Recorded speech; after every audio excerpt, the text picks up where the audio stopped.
કડોદરા ખાતે પૂર્વ અધ્યક્ષ તેમજ કડોદરા નગરપાલિકા અને સુરત જિલ્લા ભારતીય જનતા પાર્ટી સંગઠન મહામંત્રી અંકુર દેસાઈનો જન્મદિવસ અનોખી રીતે ઉજવવામાં આવ્યો।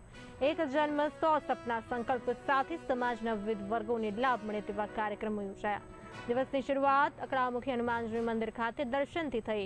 ત્યારબાદ સ્વદેશી મેળાનું ખાતમુહૂર્ત, વિદ્યાર્થીઓ માટે મુખ્યમંત્રી જ્ઞાન સાધનાને શિષ્યવૃત્તિ પરીક્ષા માર્ગદર્શન વર્ગોનું ઉદ્ઘાટન ચલથાણ અને કડોદરા પ્રાથમિક શાળામાં કરવામાં આવ્યું। આરોગ્ય સેવાઓ અંતર્ગત સુરત મેડિકલ કોલેજની ટીમ દ્વારા હેલ્થ ચેકઅપ કેમ્પ, આંખ નિદાન કેમ્પ યોજાયા। તે ઉપરાંત ગંગા સ્વરૂપ બહેનોને સાડી વિતરણ, સગર્ભા ધાત્રી માતાઓ અને કુપોષિત બાળકોને કીટ વિતરણ તથા ટીબી દર્દીઓને સહાય કીટ આપવામાં આવી। બપોરે સફાઈ કર્મી મિત્રો સાથે સમૂહ ભોજનનું આયોજન પણ કરવામાં આવ્યું હતું। અંકુર દેસાઈએ જણાવ્યું કે જન્મદિવસ ઉજવણી નહીં પરંતુ જવાબદારીનો દિવસ છે અને દર વર્ષે ઓછામાં ઓછા 100 લોકોના જીવનમાં નવી આશા ઉમેરવાનો પ્રયાસ કરવામાં આવશે।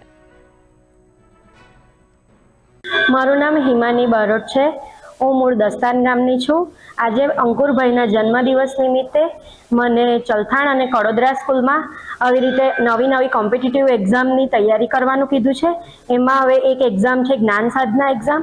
એમાં છોકરાઓને સ્કોલરશિપ મળે છે અને સ્કોલરશિપનો લાભ મળે એ માટે આવી એક નવી તક ઊભી કરી છે। છોકરાઓ આગળ વધે અને એમનું મોટિવેશન વધે ને સાથે હિંમત પણ વધે। એના માટે અંકુરભાઈએ આજે એક ખૂબ સરસ પ્રોગ્રામનું આયોજન કર્યું છે અને હું ચલથાણ અને કડોદરા સ્કૂલમાં મારી ફરજ બજાવું છું।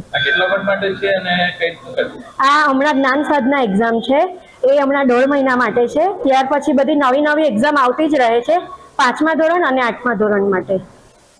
જિલ્લા ભારતીય જનતા પાર્ટીના નવનિયુક્ત મહામંત્રી અને કડોદરા નગરપાલિકાના પૂર્વ પ્રમુખ શ્રી અંકુરભાઈ દેસાઈના જન્મદિવસ નિમિત્તે આજે સવારે તેઓ તેમના માતા પિતા તેમજ શ્રી અકળામુખી હનુમાનજી મંદિરે જઈ અને દાદાના દર્શન કરી અને સેવાકીય પ્રવૃત્તિઓનો પ્રારંભ કરવામાં આવ્યો।